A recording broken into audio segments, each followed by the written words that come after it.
All right, Greg Schmaus, welcome to the show, man. I'm excited to be back here. Thank you for having me again.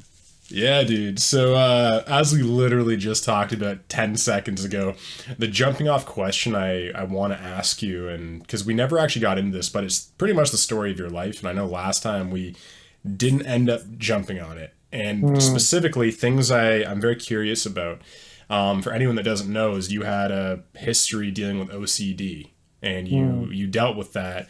And also, but for the purposes of this story, I'd actually like us to start at the beginning as much as possible. So, like, like Hmm. little kid Greg, I find that the most fascinating thing is seeing that journey from childhood and seeing what is the same and what is different than who we turn into. And just, yeah, Hmm. take us on that whole journey, brother. I'd love to hear it. Hmm. It's funny when you asked me that question, which prior to recording, you saw the reaction of telling your story. And, little Greg that you just talked about was very much the invisible child who was afraid of being seen, who never Mm, felt heard, never kind of had a voice. I was very, very quiet. I didn't really speak all that much.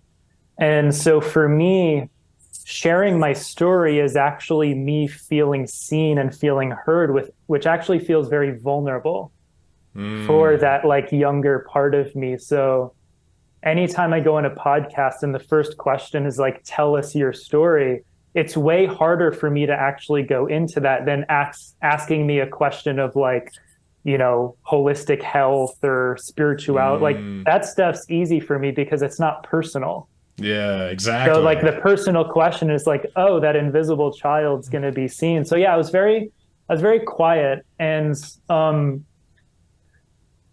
I always used my body initially as my way of expressing myself, which is why I got into sports. I was very athletic. I was kind of always that kid that whatever sport he played, he was like the best athlete. But Really? Wow. outside of that, I was like socially awkward. I didn't really talk much. I was like, that was my way of like feeling validated. Mm. And, I played soccer, I was ski racer, but then I got into golf, and golf was really like my big passion that I ended up leaving home at 16 and I moved down to South Carolina. I went to a golf and tennis academy, and my whole dream was to play on the PGA Tour. That's what like I was always kind of like working towards. And I ended up getting a scholarship to play Division I golf in Texas at the University of Houston. Wow. And that's where my journey really changed. That's where there was a big turning point where I How experienced, old were you? I was 18 Gotcha. at the time, yeah. Where I experienced a physical trauma. I had to have surgery, went under anesthesia. And as I was kind of like coming out of that and recovering, that's when I started to experience a lot of like OCD, a lot of like chronic Oh. anxiety, like panic attacks, insomnia. Like that's when my whole like healing journey started, was Wow. back in college. And, I tried all like the conventional approaches and nothing really helped. And that's where eventually I kind of got into more of the holistic health world and kind of Paul Chek's teachings. And that's where after a couple of years, he became, my coach and mentor, and did many years of healing work. And that's kind of really what kind of redirected me away from my athletic pursuits and kind of into the work that I'm doing now. Hmm. Wow. That's interesting that you say that yeah, you had this, if I recall correctly, a surgery that brought Uh-huh. on OCD and insomnia. Because I think, including myself, I think a lot of people discount the physical how the physical impacts the emotional. I think a lot of the time we put them in two boxes. Like if you have a physical injury, it's a physical problem and it has a physical impact on your body, and that's it. And then like what you just said is like you had this surgery, like a physical surgery, and then you ended up getting OCD and insomnia, and did you say depression? There was some depression, but it was mostly like chronic anxiety, and Anxiety. OCD was the big one. Yeah. Yeah, and it's just like I'm just like wow. And then you get into the gut microbiome, And then like, you know, the new literature is all about the gut impacting the mind and the emotional state. And like, dude, like, you know, I study Ben Greenfield, I study Paul Chek, I study all of these people. I know all of this stuff, you know what I mean? But a lot of the time it still doesn't land for me. Like I know it cognitively, but you know, I can't feel how my gut impacts my mind. I feel Anton Czachor has it's almost like I'm a static entity, where it's like Anton has a certain level of mental health. He's sensitive, he's emotional. These are the boxes I kind of put myself in. Like, I'm sensitive, I'm emotional, and I usually go through, you know, bouts of anxiety or depression when there's a stimulus. Is usually not necessarily out of the blue. Is usually like my environment is emotionally toxic, physically toxic, but mostly emotionally, or work is stressful. So it's usually like, for me, I can always find a physical like a physical reason for any emotional change. Usually it's not starting on the emotional level. And so from your perspective, from everything you've learned about that mind body connection, what do you actually think instigated, you know, the OCD, the anxiety, the insomnia from that occurrence? Well, I could explain it or theorize in many different ways, but what I actually think is, you know, I went under anesthesia, and anesthesia takes you kind of like as close to like death Oh, as you can go without actually going there, wow. because it's taking you into such a deep state of unconsciousness. And your whole, you know, autonomic system, everything is slowing down to such a degree that it's really taking you out of the world that you knew.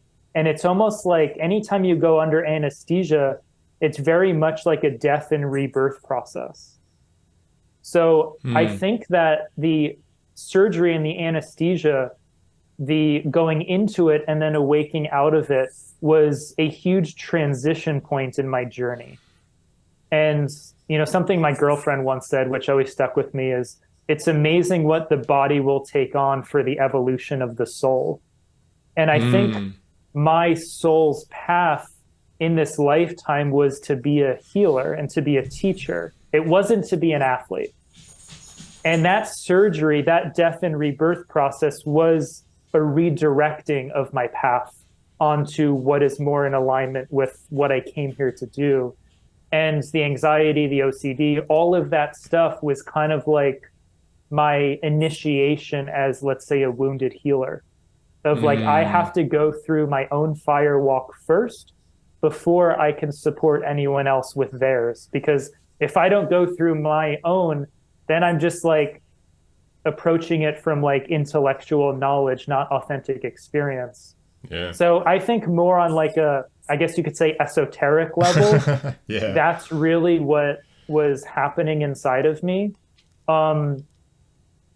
But also, you know, there were little details that showed up. Like, for example, the first night when I was recovering from my surgery, I went to sleep and I woke up in the middle of the night and I thought I saw like a person in the doorway, which, you know, sometimes when you're waking out of like your dream state, sometimes there's projections of your psyche, or Totally. some people believe you might be like seeing into other dimensions of reality or whatever it Yeah. might be.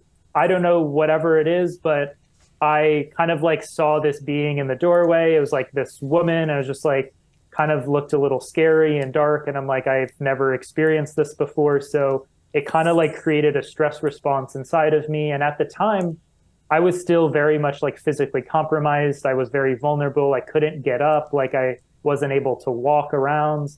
And so after that, for a couple of months, anytime I was like indoors, I would always be like checking doors to make sure there was no one there. And it kind Whoa. of created like this almost like obsessive compulsive like looping pattern of always needing to like check any door to make sure there was like no one there. And that's when like the pattern in my mind started kind of like constantly looping on things, you know, Whoa. constantly repeating things and looping back and forth. And, people might call it like intrusive thoughts and things like that. So I experienced all of that kind of like internal chaos. And so there were like little details of that experience that did act as a little bit more of a trigger.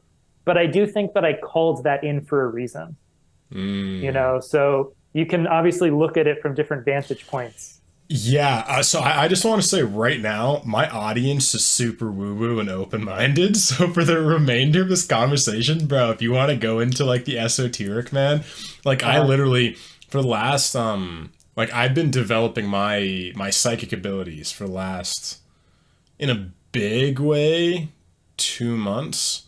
And I've been like kind of talking about that very openly. So they're very open to all this kind of Yeah, stuff. yeah, yeah. Like, believe me, like they won't think you're any crazier than me. Sure. You know what I mean? But like when you're saying that, God, there's a lot of fascinating things. Like the person in the door is interesting too, because like I've had paranormal experiences myself. Yeah. That's an interesting one. I've had channeling experiences. Uh-huh. Paranormal, and like I don't know if you experience this, but when it happens, like you're so sure it's real, like it's so real to you, like and it makes sense. And then as time goes on and you get pulled back into the physical 3D world, and you start working, you start watching TV, you talk to people with very kind of closed-minded perspectives on things. Like for me, like as much as, again, because luckily I recorded the experience for me, so I can like go into it again and just be reminded of the physical wild nature of it. Like it was just, it was so intense, and the intensity is what is kind of like my trigger back to like, oh yeah, this was real. Plus like I'm best friends with psychics and stuff, so like I've talked to psychics about it, and they'll give me more information. Like they can literally tap into my energy and be like, yep, like I spent New Year's with a psychic, one of my mom's best friends, and I'm moving to Mexico next week actually, so it's like a big change is happening.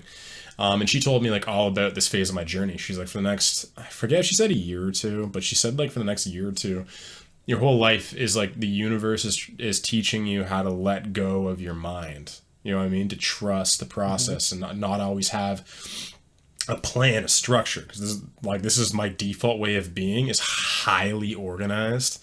It's just ridiculously organized. I go with the flow is terrifying for me, because I'm like, I can't control it. It's scary. And so like, and the reason why I mention all of this is like, I know with me sometimes, like I can have such a powerful experience, then after like 6 months or something, like at least I can start to like almost doubt that it happened. You can start to look at it like, oh, like was it like, because your memory becomes foggier. And because your memory becomes foggier, and then like, like if you ever tell someone about it who's not open to that kind of thing, they give you their perspective on it. And then that, in some sense, interestingly, I almost look at conversations like, I don't mean it in a bad way, but like thought parasites, where like literally like you're taking on somebody's embedded idea. Like energy is just like it's embedding itself in your consciousness. And so now your consciousness isn't just the fertile ground of yourself. It has other people's plants planted in your fertile soil of your mind, right? You've planted your thoughts, your ideas, your experiences, and your memories are part of that fertile soil too. And then in some sense, they put their ideas, and then, someone challenges you on something. It can be very interesting, because then you have someone almost implanting a memory in your soil too.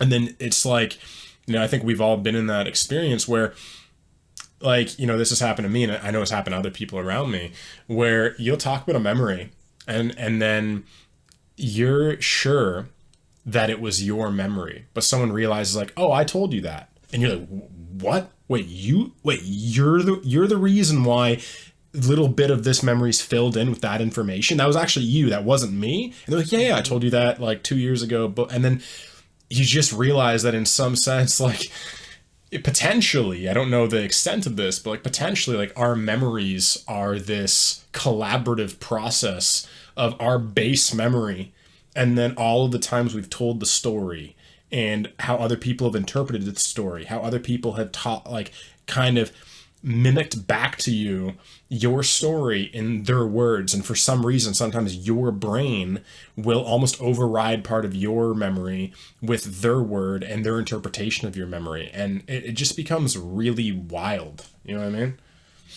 Yeah, I think this is also why one of the I've been working through this a little bit in my own life recently, which relates to some of kind of the patterns of codependency, which is not trusting yourself.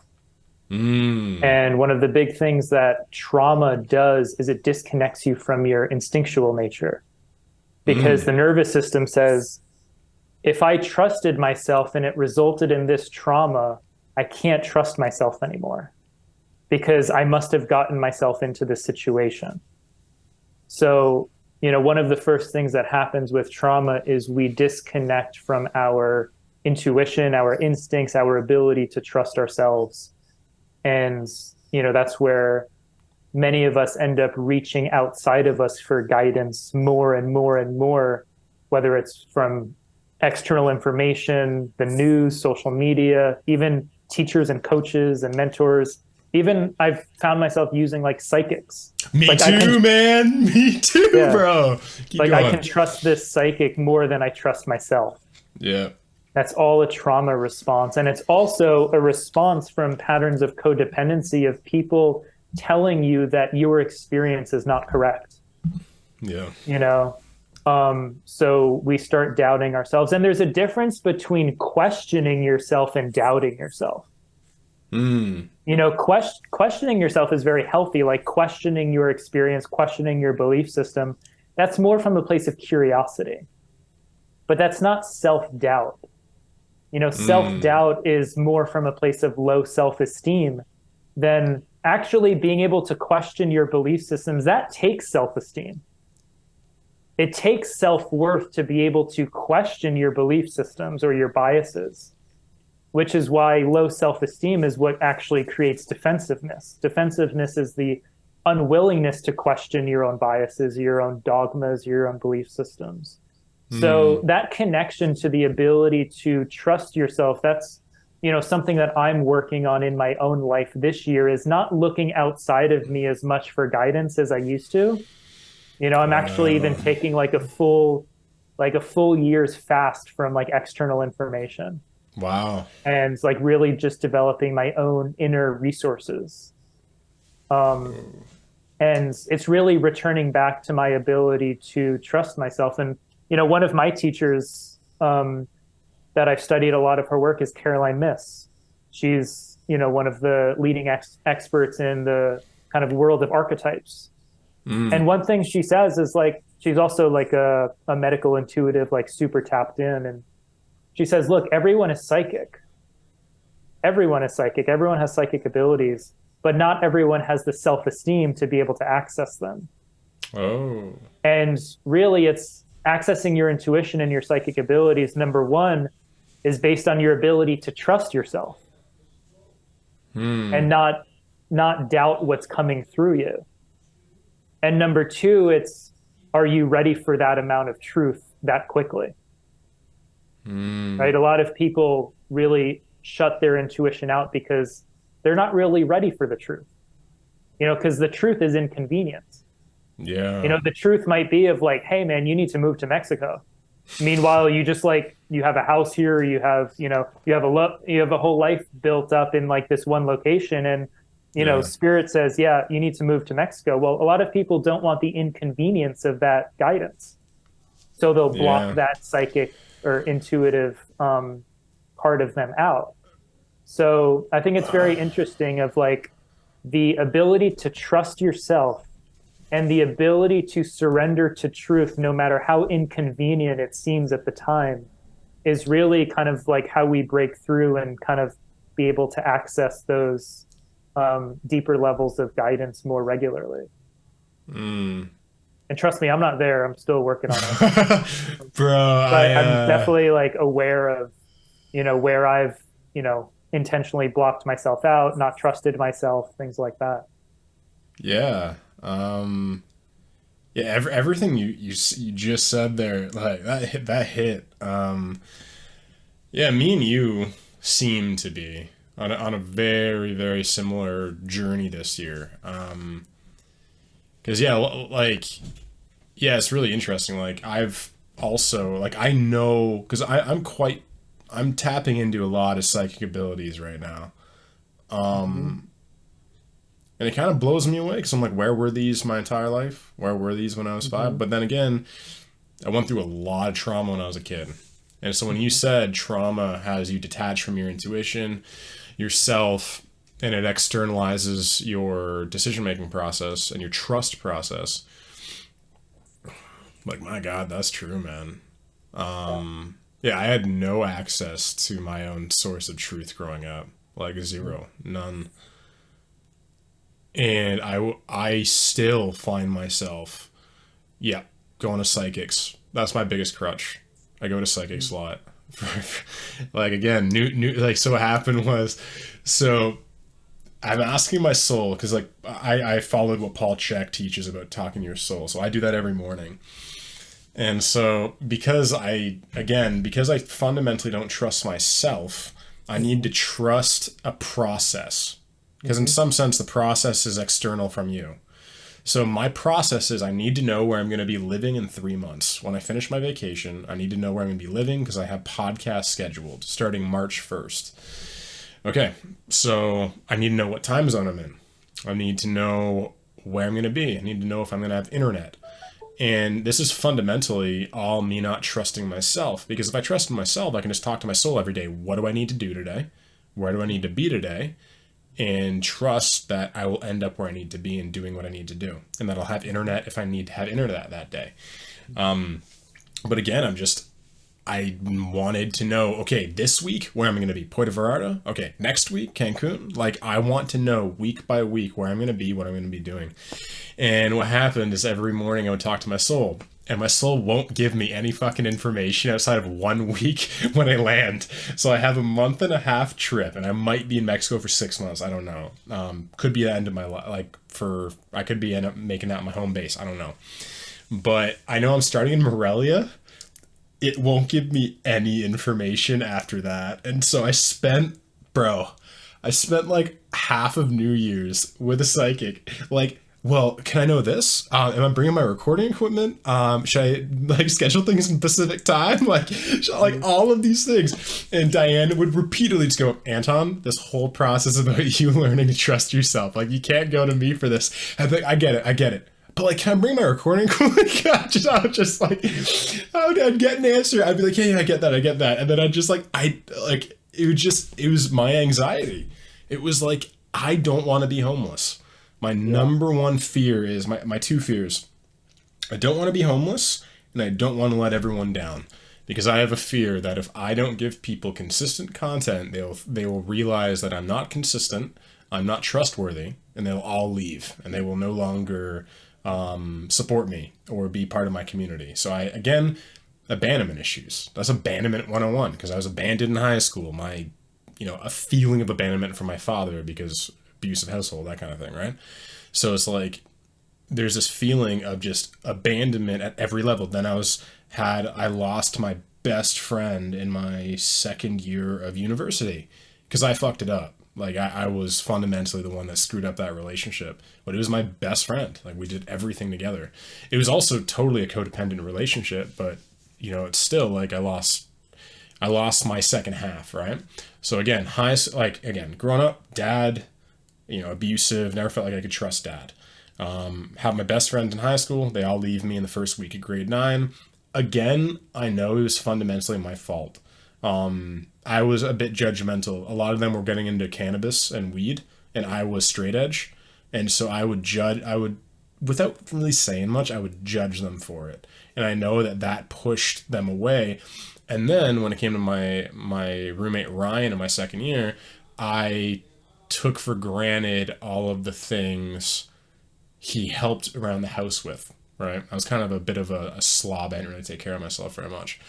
And so when I look back, those fundamental relationships, my father, I'm not sure, I probably played some sort in that when I was really young, just energetically, karmically, meant to create something. But high school and university were both my fault fundamentally. Like when I look back, I'm like, yeah, I was it was a really weird thing where I thought they left me, but really I pushed them away. I created this circumstance that would force them to be like, fuck this guy, essentially, right?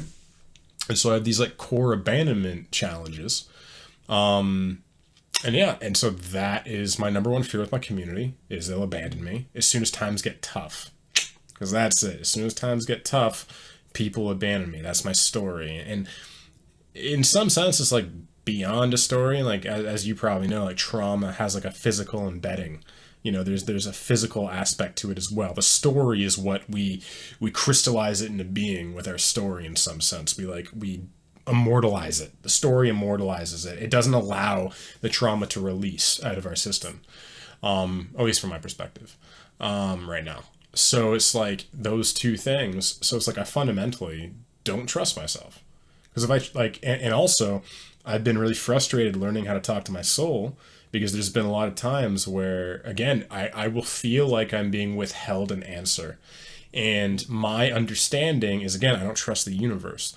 So, or at least this is so like the nature of the way I'm acting and feeling would signify that I don't trust the universe, because I'm like, I need the answer now. I need the answer to this question. I can't move forward in my life without this answer. And the universe is withholding it, and I feel like I'm doing something wrong. Like, what the hell am I doing wrong? Is my ego getting in the way? Am I unable to read the energy fluctuations in my body? And so it's highly stressful, especially when I'm planning this move to Mexico and my whole life is being upended, right?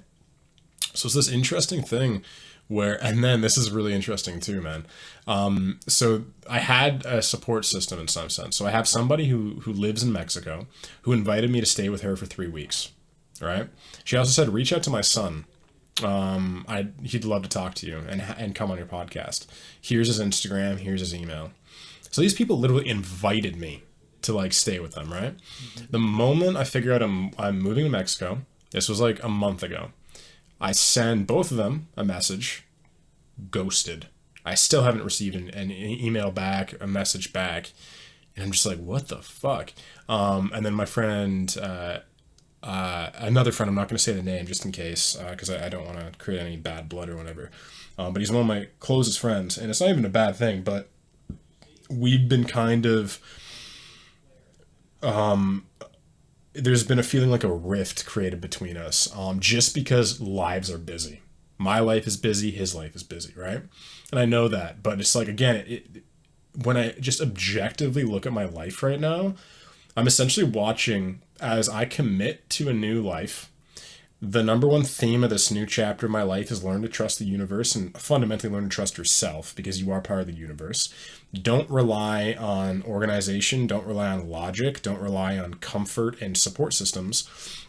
And so don't rely on organization. So when I'm asking my soul to know the end result of this trip and of this experience, it won't give me it. It'll only give me the first step on the journey. Then all of the people that I could rely on, because this person is literally going to let me stay with her. She invited me to stay with her for 3 weeks in Mexico. That's comfort. I know where I'm going to be at this week, right? For 3 weeks. I know where I'm going to be. Again, that's crutch. And then if I was to reach out to her son, I'd be able to collect the information there through her son. So both of them, like, we're getting super woo-woo here, man. But I literally feel like the universe has put like almost like is disconnected the cell phones between us. It's like I'm guessing she's gonna come back to me after I needed her.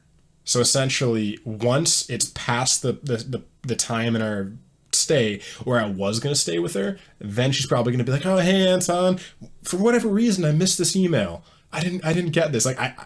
Bro, I'm pretty sure that's going to happen. And then her son's probably going to fucking message me like within a day of that and be like, hey, bro, dude, thanks for reaching out. I for whatever reason, I didn't see this. And then like, I just have this feeling like this whole process is about like shattering all my support systems. And then the psychics I'd usually go to, I'm getting like a message like, don't reach out to your psychic friends. And then when I did ask Diane, pretty much it was always, you can't know that yet. You can't know that yet. You're not supposed to know that yet. So it's just like, it's this wild thing where I think I'm rewriting that trauma from my past, that fundamental trauma of like, essentially, yeah, because my relationship growing up was with a parent who said, "You're not entitled to your experience. This is what you should believe about it. This is what happened. You're not entitled to living your life the way you want. You are going to be working a corporate job. You are going to do this. You're going to do that." So it was very like kind of helicopter parenting in some degree, right? So I feel like for whatever reason, as you said, like just the universe is like stepping in and holding things back from me. And it'll be really interesting again. I love the esoteric stuff because I love talking to people who are a fundamental part of your journey and ask them what was going on through your head when you weren't responding to me, or what was going on in your life when you didn't have the opportunity to respond to me when my ego thought I needed you. Because it's not my higher self thought I needed you, my ego thought I needed you. So it's interesting to see, like, because, from my perspective and from everything I've learned in my life, the universe sets up synchronicities when you're ready for them and when you need to have them, right? And so, for example, like I'm sure me and you have been synchronistically attracted to each other because, again, like I don't know what's going to happen with you and Katerina. I don't know if you guys are going to work together. Maybe you're not. Who knows? There's no expectations. But just the simple fact that like she saw the podcast that we did and she loved it and she loved you and she's like, "Hey, can you reach out to Greg for me?" Like right there, like that was some level of a bridge, right? And so I'm always curious to talk to people who are setting something up for me in my life or setting something up for them. What was going through my head and what was the synchronicity catalyst in my consciousness when I was helping somebody with something that was fundamental to their life path? And then vice versa, when I talked to my friend Joseph, and when I look back, he was the catalyst for my entire life opening up. It'd be interesting to talk to Joseph. "Hey man, remember when you did that one thing that opened up my entire life? What was going through your head? Like, what was this random stimulus response catalyst that made you want to reach out to me, made you want to say something specific to me?" You know what I mean? And so like when you're talking about, yeah, like you're over relying on psychics, over relying on external things to give you a false sense of security, like your life's not going to fall apart because you fundamentally, I'm speaking to myself, that I fundamentally don't trust in my ability to survive without these external things supporting me. It's like I always need the world to support me. So there's not really too much of a question in that. But like I was just yeah, everything you said, man, it just like it hit and I was like, fuck, both of us are on the same journey this year of learning to trust ourselves, Yeah. A couple things that was coming up for me is number one, we can start a recovery program called Psychics Anonymous. Yeah. Which I think would be great. The second is I remember Paul recommending a book to me called The Fourfold Way, Fourfold Path, Fourfold Way, I think. And it was by this shaman, and she was like an anthropologist, Angeles Arian. Yeah. And she writes about the four core addictions that humanity struggles with. And the four addictions are intensity, perfectionism, needing to know, and the fixation on what's wrong or what's not working. So that, I've struggled with all four of those, but that needing to know is actually one of the biggest addictions that, we all struggle with. And I think the less and less we trust life over time as a result of trauma, the more and more we need to know and get hooked on that addiction. And all addictions are an attempt at seeking a sense of safety and a sense of security. And I think that's, a very subtle addiction that many of us have. And, in terms of the abandonment, it's, a big thing I've experienced in my own life, which, I think life or the universe or whatever words you want to use will always mirror back to us in our relationships with other people an aspect of our relationship with ourself. So, whether it's someone abandoned us as a child and we haven't healed that wound, and something that, happens after a wound like that is we start abandoning ourselves. We continuously abandon ourselves as a way of trying to not be abandoned by others again. Like for me, it's been like, instead of being myself, it's who does this person want me to be? Bro, I'm Right. with you there, man. So that's me abandoning myself out of the fear of, if I'm my authentic self, what if they abandon me? So let me try and figure out who they want me to be. I'll kind of shapeshift into that. And there's a less of a chance that they'll abandon me. But I think a lot of times when we're being ghosted, or people are not answering us, or we're feeling like there's another abandonment, it's because we haven't healed that wound in ourselves of the ways in which we're continuously abandoning ourselves. And Mm, it could be in subtle things. It could be like, the people pleaser in us that says yes to something that we want to say no to, or, mm, any number of just even like day-to-day stuff that shows up. And, that's another thing that I've set an intention for in this new year, is to really be crystal clear what's a yes and what's a no, mm, and make sure that when I say yes to another person, I'm not saying no to myself, because that is a mm. form of abandonment. Um, because there's the wound of abandonment is in there. Anytime we say no, anytime we say yes to someone, but we really wanted to say no, a lot of times we're saying yes because we're afraid that if I say no to them, they might abandon us if we need them in the future. Yeah. So it's always a mirror. Mm, Relationships are always mirroring back to us parts of ourselves. mm. So I know there wasn't a question in there, but just kind of, It's okay, man. Bro, we're just sharing, man. Wow. which is all very codependent.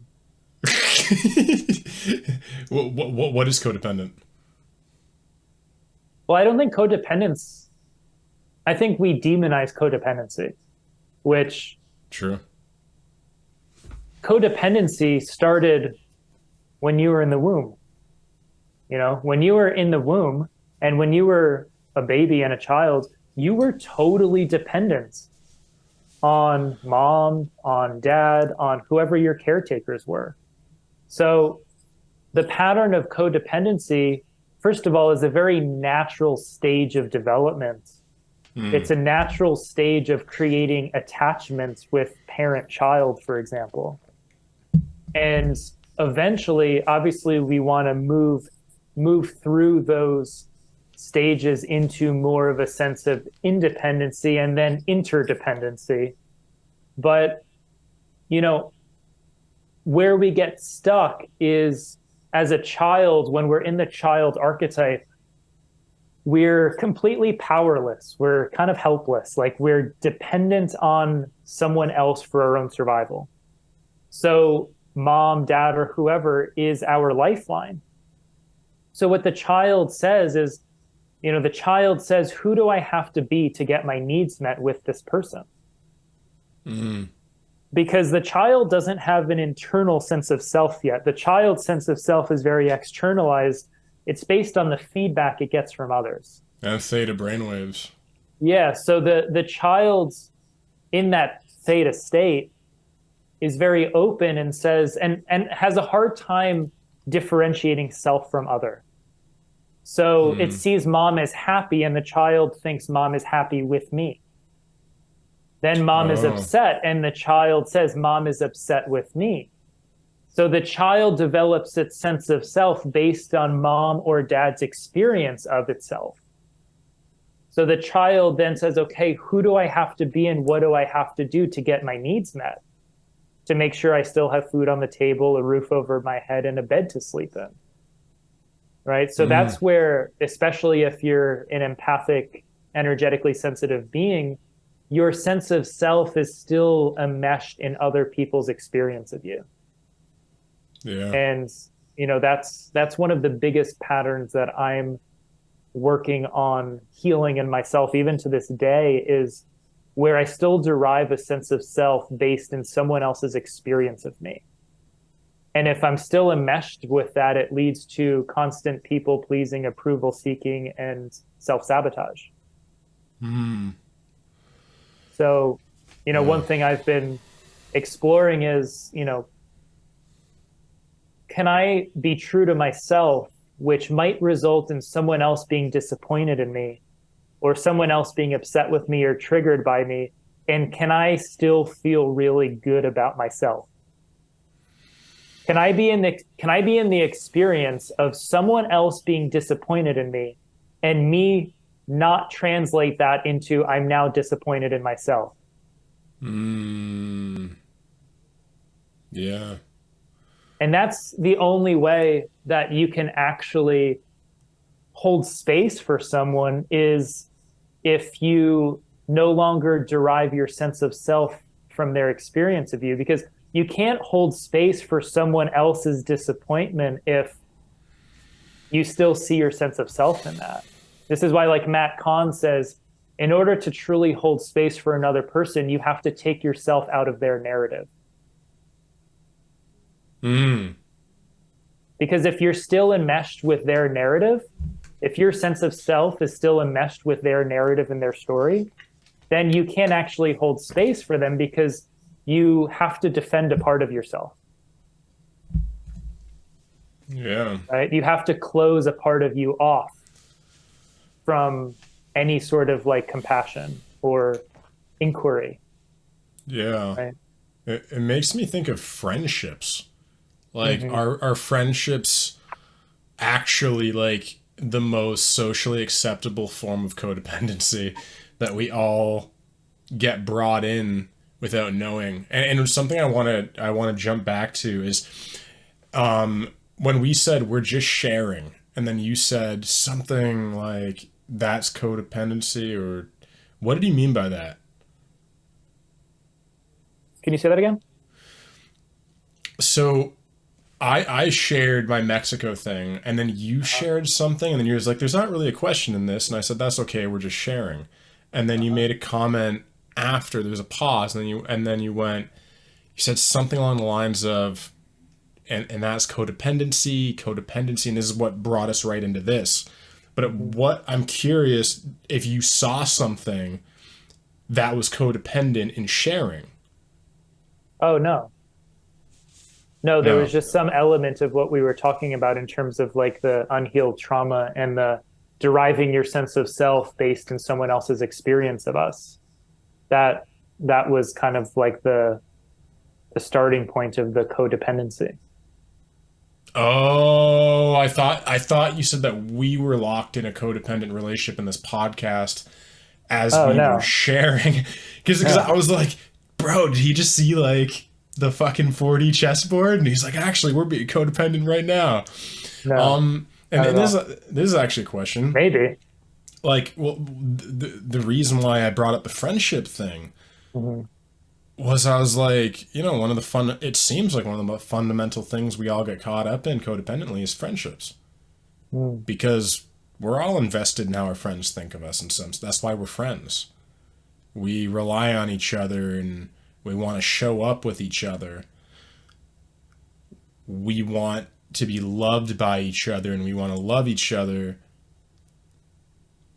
It's like almost like with a friend, we're recreating a relationship with like our mother or our father, whoever we had like a good relationship with. Because I think, like, for me, it was a Dr. Jekyll and Mr. Hyde kind of thing, where it was like, dad was difficult, mom was martyr, savior, friend.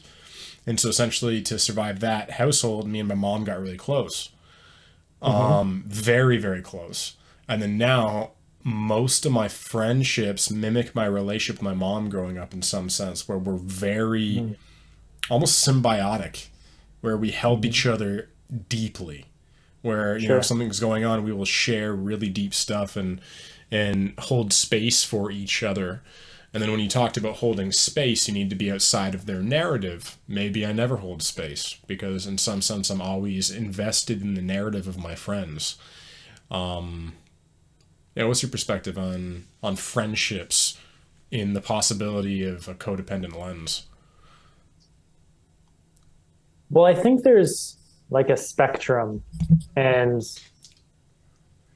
I don't think it's healthy to go to the extreme of just not giving a shit at all, like what anyone thinks of you. And you're just like, you can like become, sociopathic and narcissistic. And, Yeah. I don't think that's like to have no awareness of like someone else's experience of you also Huh. means like you don't know how to tailor yourself at all in a form of mindfulness to how someone might receive something that you have to say. So if we don't have any aspect of that attachment or I don't want to say codependency, but sensitivity, Mm. then there's a lack of empathy, right? So I think that results in, like take someone with autism. Mm. Someone with autism um, really doesn't have much access to empathy, Really? right? They do, when I say that, I don't mean that in a negative way. I mean like they don't really have access to like social cues or how someone might be receiving what you have to say. Yeah. So there's a lot of the dynamics of relationship that an autistic person might struggle with. My girlfriend's daughter has special needs. She's not autistic, but I've been around a lot of her special needs friends who have autism. And a lot of Mm. times they'll say something that you're like, oh my gosh, I can't believe she just said that. Like, so there's a lack of like an awareness of how something might be received by the other.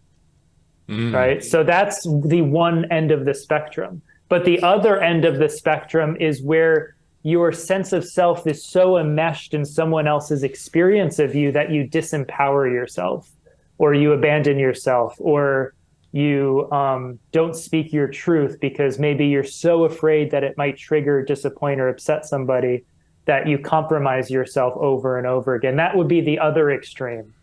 So I think Yeah. there's a nice middle ground. Um, and I think that's probably where we're aiming for in relationship. But, especially an intimate relationship, that's where all of this stuff comes up to the surface. And Yeah. it's where we might, take things, the most personally or things like that. And, I remember recently in my intimate relationship, my partner was, sharing something that I said or did in the past that really triggered a lot of her pain and a lot of her wounds. Um, and those were like old pains and old wounds that were there well before the introduction of me into her life.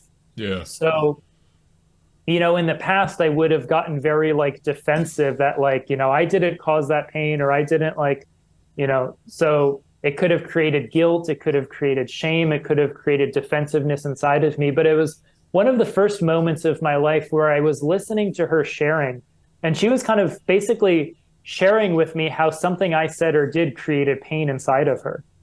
Mm. And obviously, our initial ego reaction is either guilt, shame, or defensiveness. But I was able to see how that pain was a part of her journey well before the introduction of me.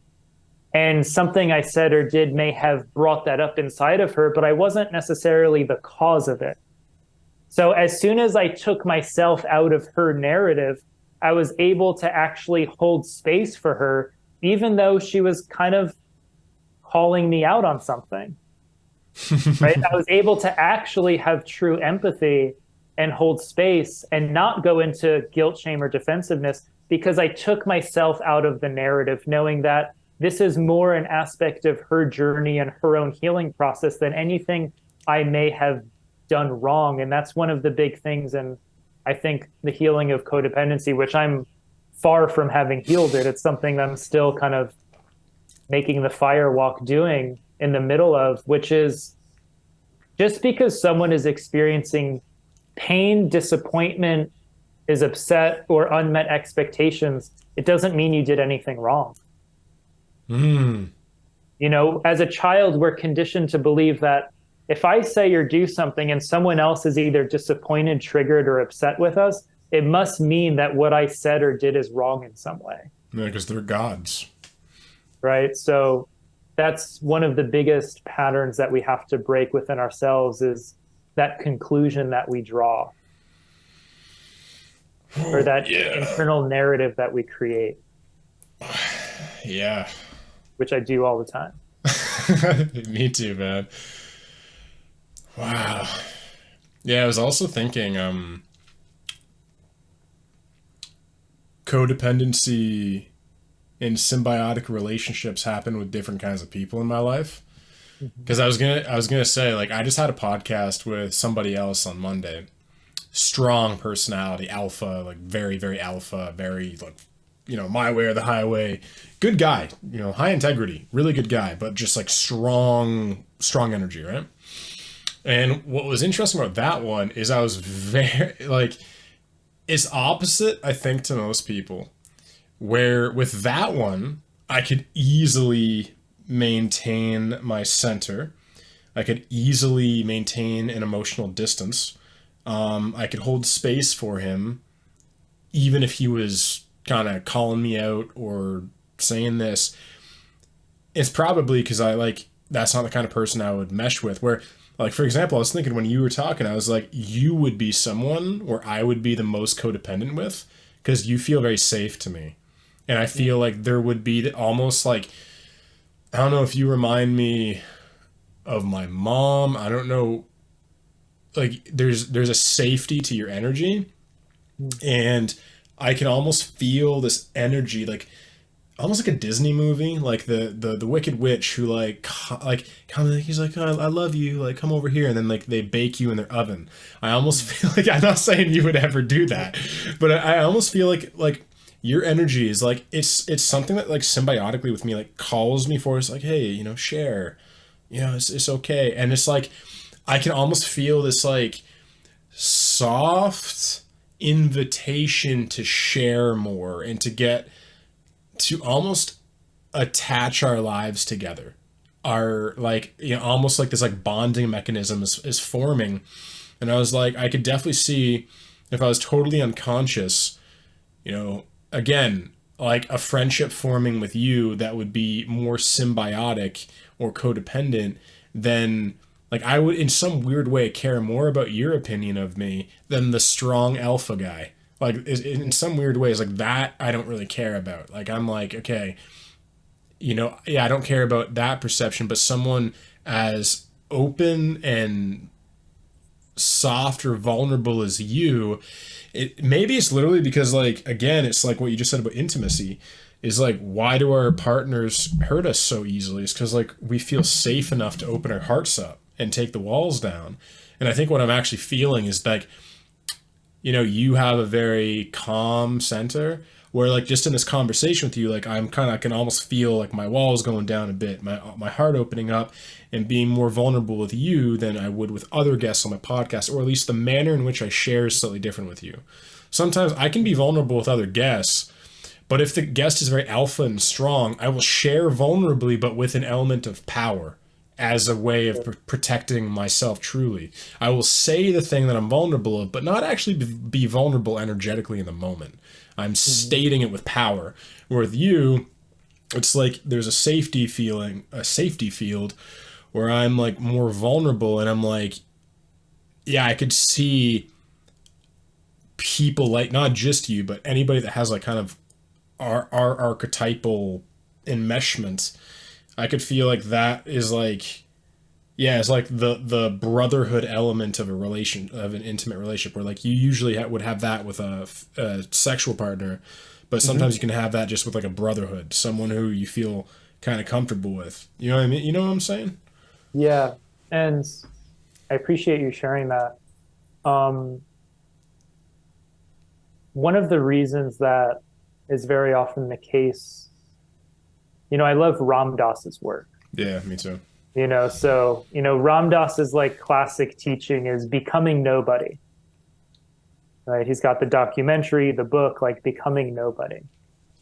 And if you really understand what that means, becoming nobody is really the ability to empty yourself, right? Like Ram Dass used to talk about his guru Maharaji, how there was this being there, but it was almost like there was no one in there, Yeah. right? And when you empty yourself, you essentially become this container that holds space for someone else to come into you, right? So for me, like, for example, I spend a lot of time in meditation emptying myself. And the more I empty myself, the more space there is inside of me to bring another in. So if you have like this alpha male person on your podcast and you notice this part of you that's like, yeah, it doesn't feel as safe fully kind of opening up and engaging, it's because the alpha male, there's more of a somebody in there, right? There's more square footage that he's taking up inside of him where there's not as much space for him to bring someone else into him.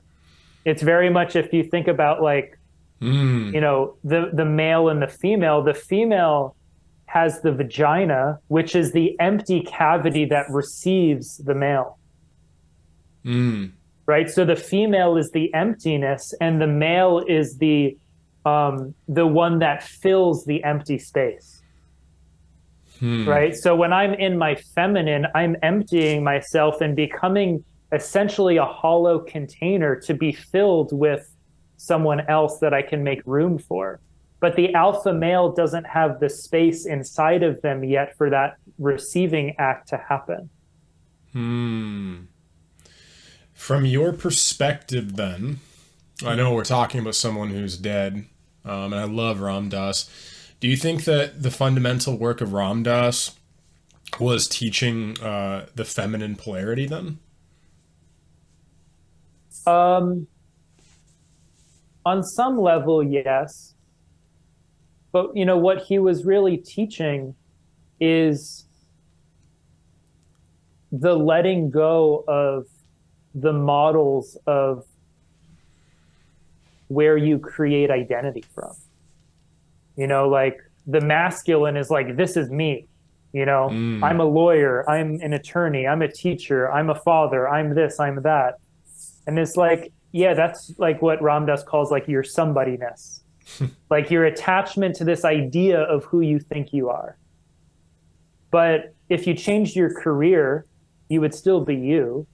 If you changed all of these ways in which you identified yourself as, you're still you.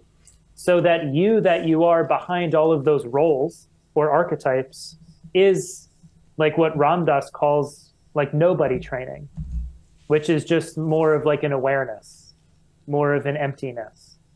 And, you know, the work is really to get back to that part of you that is empty, that is just more awareness than attached to some role or identity that you're playing in society.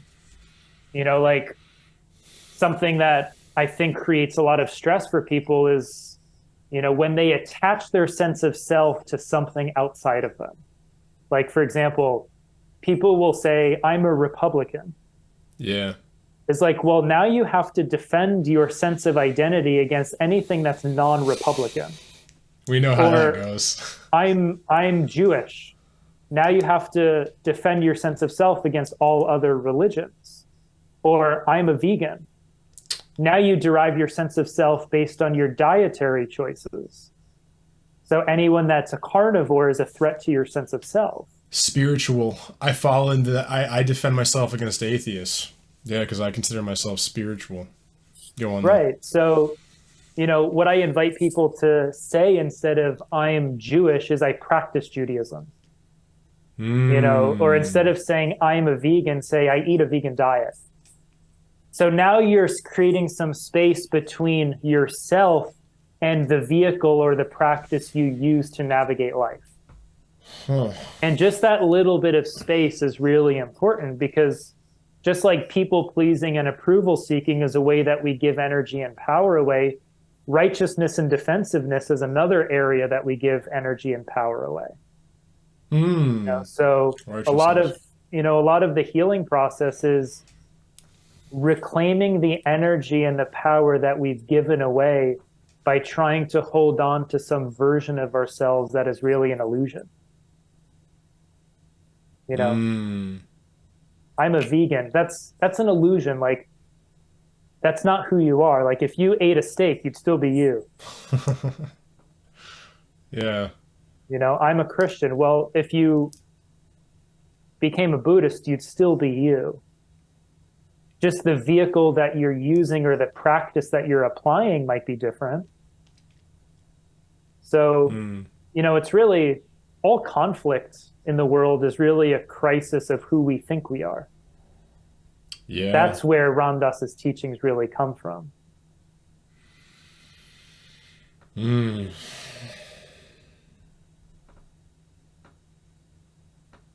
Yeah. It seems so simple when you say it like that, and it's like it comes across so simple, but like it's so We're so attached to those identities. yeah. It's like it's so simple to say we're attached to our identity, but you know like again it's one of these things like is it simple to drop all of your identities? Technically, yes. It's just a choice. Like in 1 second, you could just drop everything. But it's like then at the other end of things, like there's a momentum to the energy. Like it's like the energy of the universe has a momentum, and the energy of your consciousness has a momentum in some sense. And maybe it doesn't. Maybe that idea is just a crutch for holding on to an identity longer than you need to. Wow, and I guess it's just a practice. Like every day, just you know, in a prayer or a meditation, just say like, I am I everything you just said. Like I don't have I am nothing, but not from a place of unworthiness, but more from a place of or like I can be anything. Mm-hmm. I can be everything. I can be anything.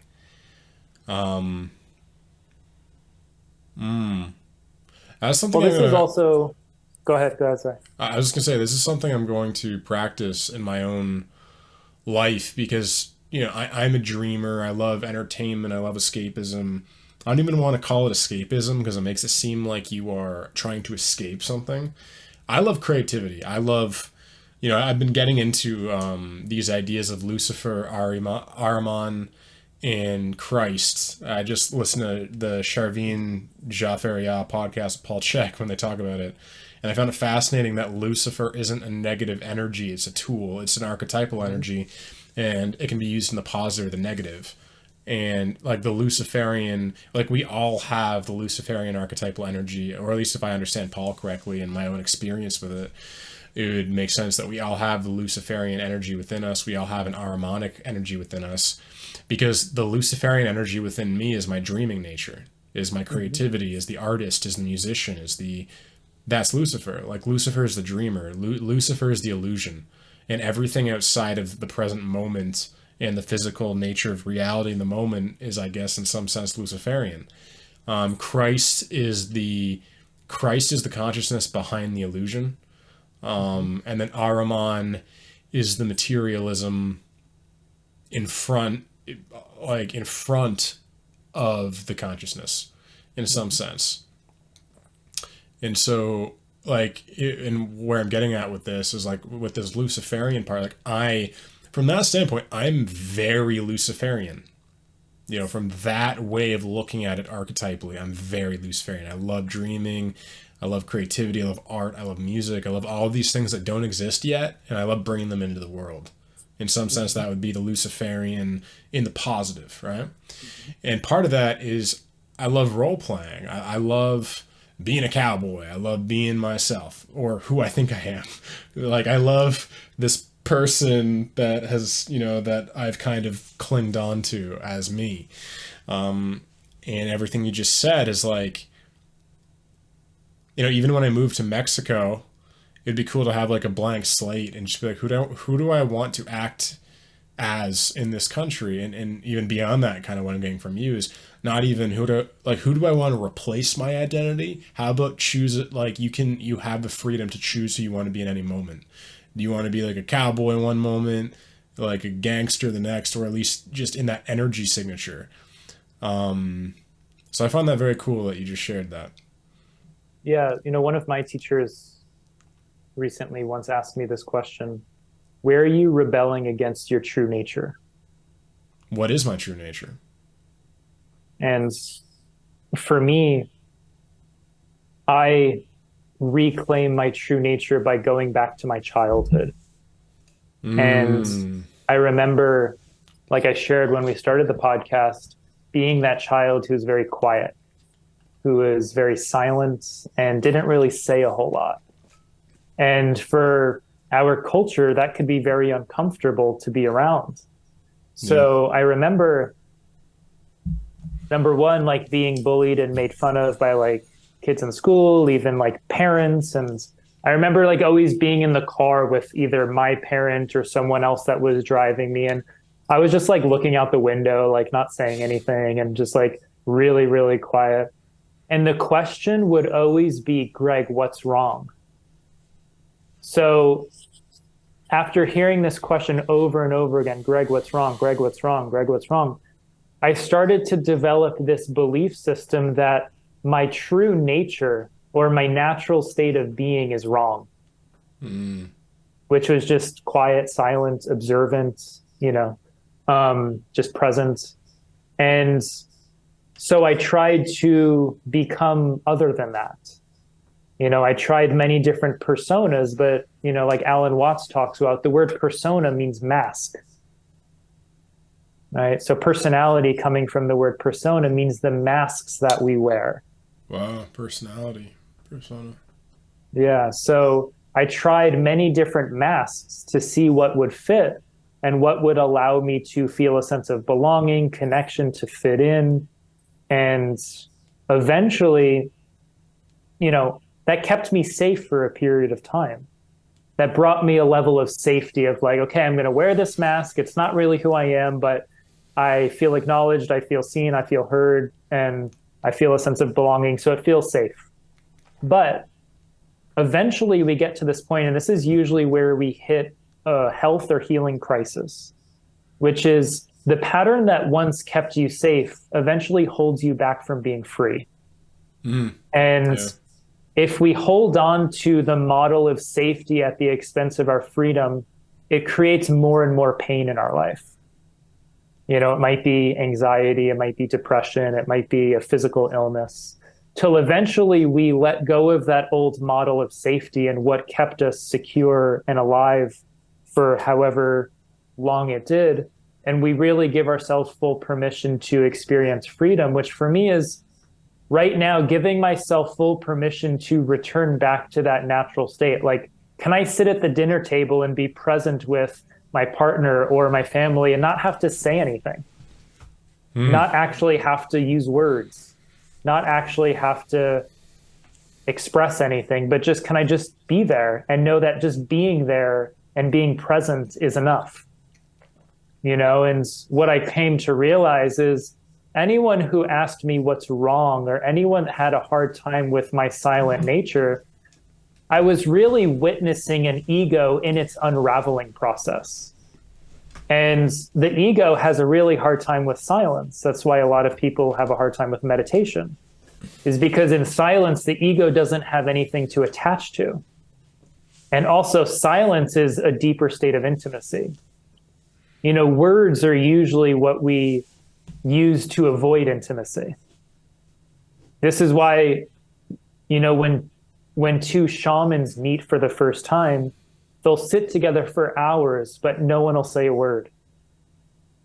Really? Yeah. It might be, I've talked to shamans who have had meetings with other healers and they've sat together for 4 to 6 hours and never said anything. And then they get up and leave, and that was their whole, but a lot happens there, but it just wasn't telepathically, energetically, just an acknowledgement, an acknowledgement of each other's presence, an acknowledgement of each other's being. And words didn't have to be used to fill the space with anything more than that. Right. So it's more of an acknowledgement of the soul than a connection of two egos coming together. Right. So realizing that I was in the presence of more egos unraveling because my silence was really a space that their ego had nothing to engage with. It was kind of like their ego was saying, like, what the fuck is wrong with you? But their soul was saying, thank you. Right? Thank you for acknowledging the truth of me. While my ego is judging you for being so quiet and so socially awkward and etc. You know, Yeah. so that's something that for me, I see how much I've rebelled against my true nature or abandoned myself by trying Yeah. to put on various masks. And you know, my work right now is to really give myself full permission to return back to my original nature. You know, I think that's what all of us are actually longing for. Um, and sometimes even that's what loneliness really is. Loneliness is not the absence of someone else, it's the disconnection from our original nature. So we have 10 more minutes till 1:30 my time. I know Cool. you have a appointment. There's a couple things I wanted to ask. Sure. Because it's interesting. So from what you just shared, what I got from that Mm-hmm. is we have a true nature. Because, you know, right before that, my what I was kind of on a journey with thinking in the moment was this idea that maybe we don't have a nature and maybe in any moment we get to choose who we are. And who knows, maybe these are not mutually exclusive. And then you said, from what I gathered, our true nature is kind of who we are at birth. Now, that would be more in line with numerology, astrology, and anything Mm-hmm. that says we have a base kind of archetype. So first of all, I find that interesting. That was always kind of my understanding of things, because and here's a quick question. Just you don't have to go into it too much. Do you think who you are on this podcast in this moment is your true nature? Yes and no. I would say yes, in the sense that my presence is here, right? I'm listening, I'm witnessing, I'm observing, and I'm also playing a role, right? You're playing a role as the podcaster, I'm playing a role as the guest. Yeah. So is my true nature a guest and is your true nature a podcaster? No, because we could totally flip flop. And let's say I had a podcast, which I don't, you could be the guest and now I'm the podcaster. Yeah. So those are still masks that we're wearing that we could trade any given time. But behind that, there is an original nature that is always present. So it's kind of like yes and no. We have the original nature, and then we also play the game of life, which takes us into different roles that we get to choose at any given moment. And then another question I was thinking is, like when I was a kid, like from what my mom tells me, very curious, quite energetic. I like to move a lot. Very curious. I'd ask a million questions. I've always been a Mm-hmm. question asker.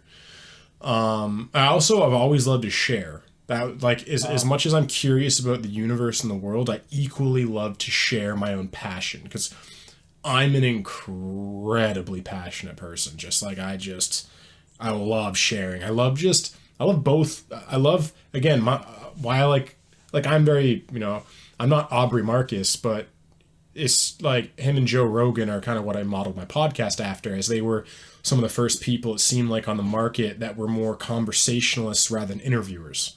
mm-hmm. And I was like, that's me. I was like, that was just like me. And in some sense, when you were talking about that, I was thinking, I'm like, who I am right now in this conversation, am I molding my behavior off of you? Because in some sense, I'm calm. I'm very calm right now. I'm in my thoughtful, philosophical nature, which also at the same time is one of my fundamental natures too, because the philosopher is one of my fundamental archetypes. Mm-hmm.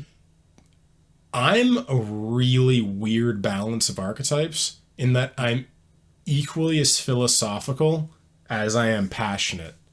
Mm-hmm. And it kind of puts me in these two directions, but they are really conjoined. And I was curious, like, if we really were fully ourselves in a podcast, like you and I was like, would that even work? Because if you were very quiet and just observant, like, wouldn't I be talking the entire time? Like, because again, I would be the passionate, curious, sharing guy who would talk energetically a lot and then ask you a question. Like it is in my nature. I want the other person to come forward. Like, I don't necessarily know if I want them to come forward. I want to connect. That was also always part of my nature, connection. As much as I have this forward energy projection, like not projection like a mask, but my energy is like, it can be strong. I think I even apologized to you when I met you because I thought maybe I was too much. And I was like, when you were speaking about all that, I was like, am I in my true nature right now in this podcast? And I think I half am. I think I have minimized in my conversations with you specifically because you're so calm. I think I minimize my passionate nature. I think I kind of annex that a bit and then leave the equal part of my nature that is real, but all that's left is the quiet, introspective philosopher that seeks connection. You know what I mean? Are you afraid I couldn't handle it? Yeah. Yeah, I'm afraid. I'm afraid I'll push you away. Yeah. I'm afraid you'll be like, it's almost, I think what I was getting at before when I shared with you as well is that about the opening self up, like I feel like I like you a lot, but I'm also scared of my friendship with you because it almost feels too vulnerable. And something that will climb in my mind is it like, are our personalities compatible?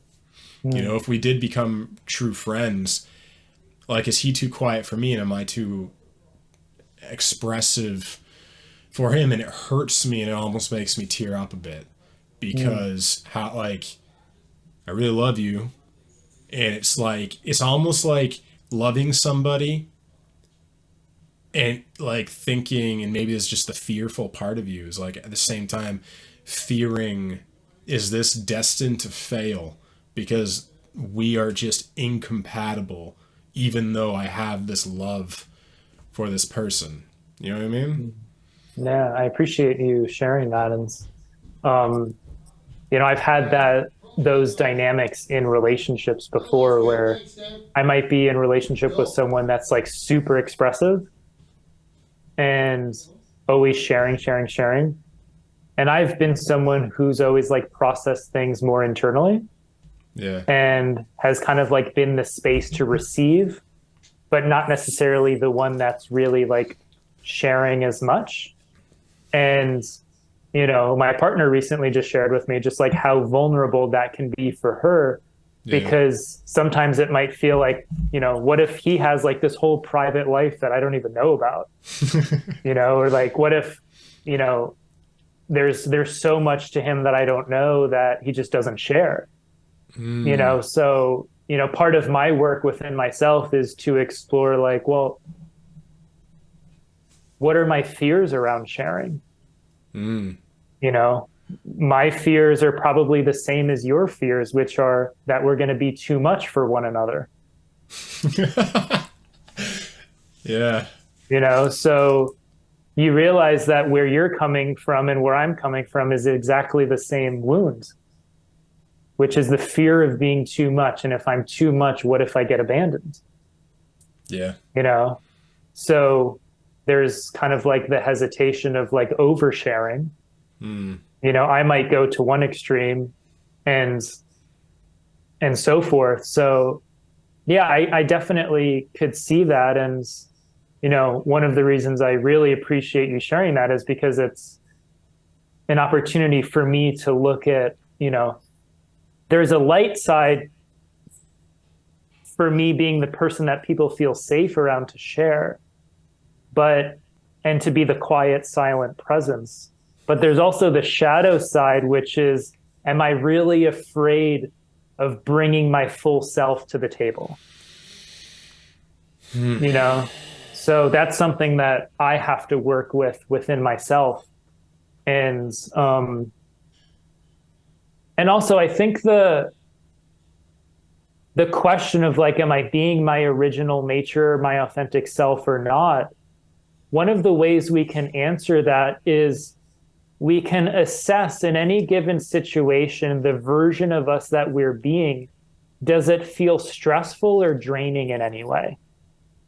If it feels stressful or draining of our energy, like it depletes us, that's usually us not being our authentic self. Usually when we're in our authenticity, it feels energizing and it feels calm. You know, so I know for me, like the times that I've had social anxiety or felt depleted after an engagement with someone, or felt overwhelmed in some way, it's because I was being other than my natural self. You know, I was trying to adopt a version of me that I thought would fit that situation, but it wasn't my true nature. So I think if it shifts us into a stress response or it depletes our energy, it's usually a easy sign for us that it means we kind of stepped out of alignment with that. Yeah, that makes sense. I definitely did that in this conversation. That yeah, because I can feel a slight drain. I almost feel like in my body fear. I feel fear. I feel because it feels like the distance between your nature and my nature is so great. Um, yeah, I'm just like I'm just like yeah, fear of judgment if I was to really let all of me out. Mm-hmm. Because like I said, yeah, I have a lot of energy.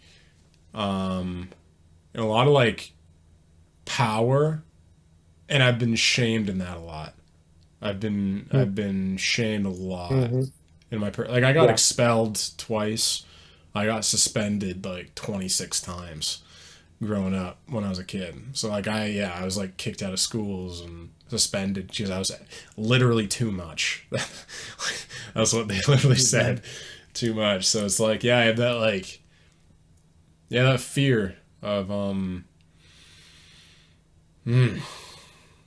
But, you know, that's the same fear that I have, which brings me to the other polarity.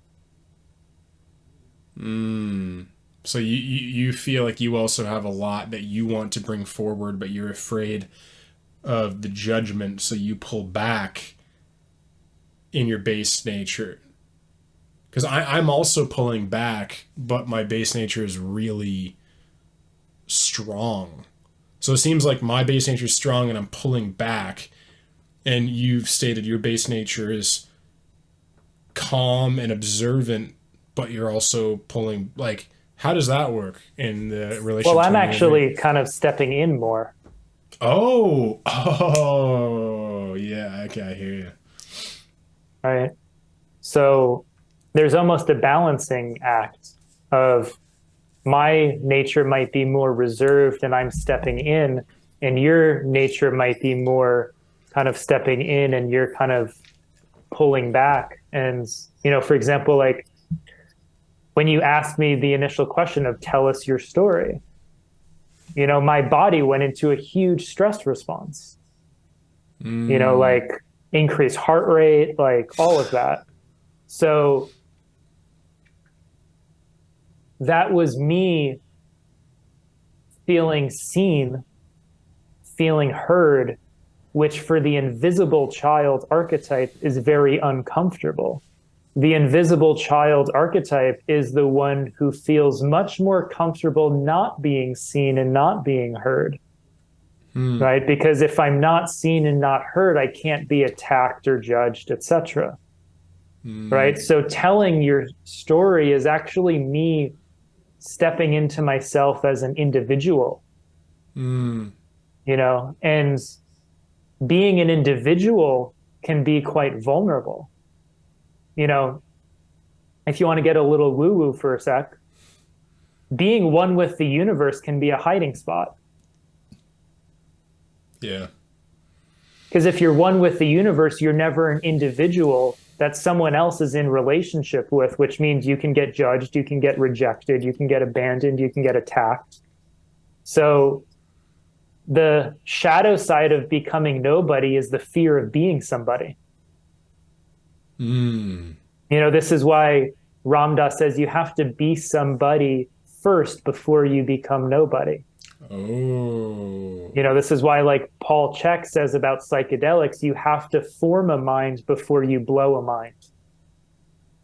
Whoa. Because yeah. if you blow a mind before you form a mind, or you become nobody before you become somebody, you lose connection to home base.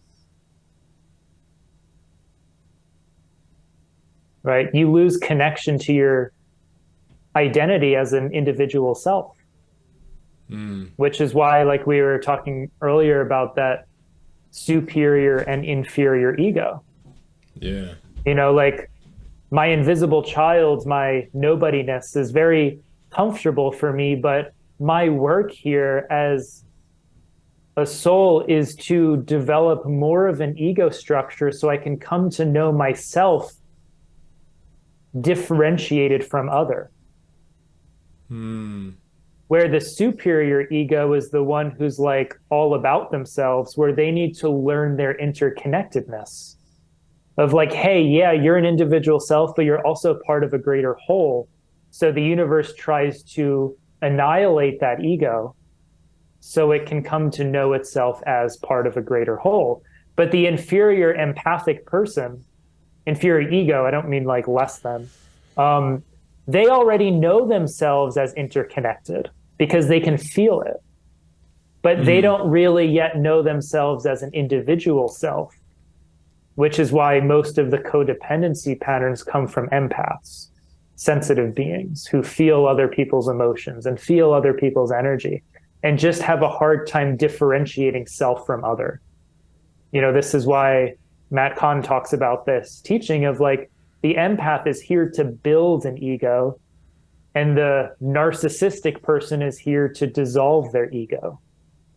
Right? Yeah, that's interesting. Again, there's a lot. The last thing I'll say, because we only have 10 more minutes till your appointment. Yeah, my life path is a weird one, man. Because I think my base nature is high ego. And then I was like shattered down to nothing. And then now I'm rebuilt. Like it's like I'm just trying to get back to zero in some sense. Because I'm very like. Also, what is weird about me is, again, I'm a passionate person with a lot of energy, but I'm also highly empathic and highly sensitive. So I'm like on that duality spectrum, I don't really belong anywhere. I'm as sensitive as the sensitive kid, and I seem to have came in with the world with a big ego. Well, it really comes down to the balance of power and humility. Right? So the empath on one end of the spectrum is all humility, no power. And then the narcissist, for example, is all power but lacking humility. So for you, it's a balancing act of empowered humility, of can I be in my power but also be humble? You could say one side of the spectrum is the empath who's always throwing themselves under the bus. And the other side is, the politician who feels as though they're God and the center of the universe and lacks all humility. Where can we merge the two and find a nice balance of empowered humility? I think that's where we're all trying to get to. which Amen. is not superior or inferior ego. It's kind of the, like you said, the 0 point. Hmm.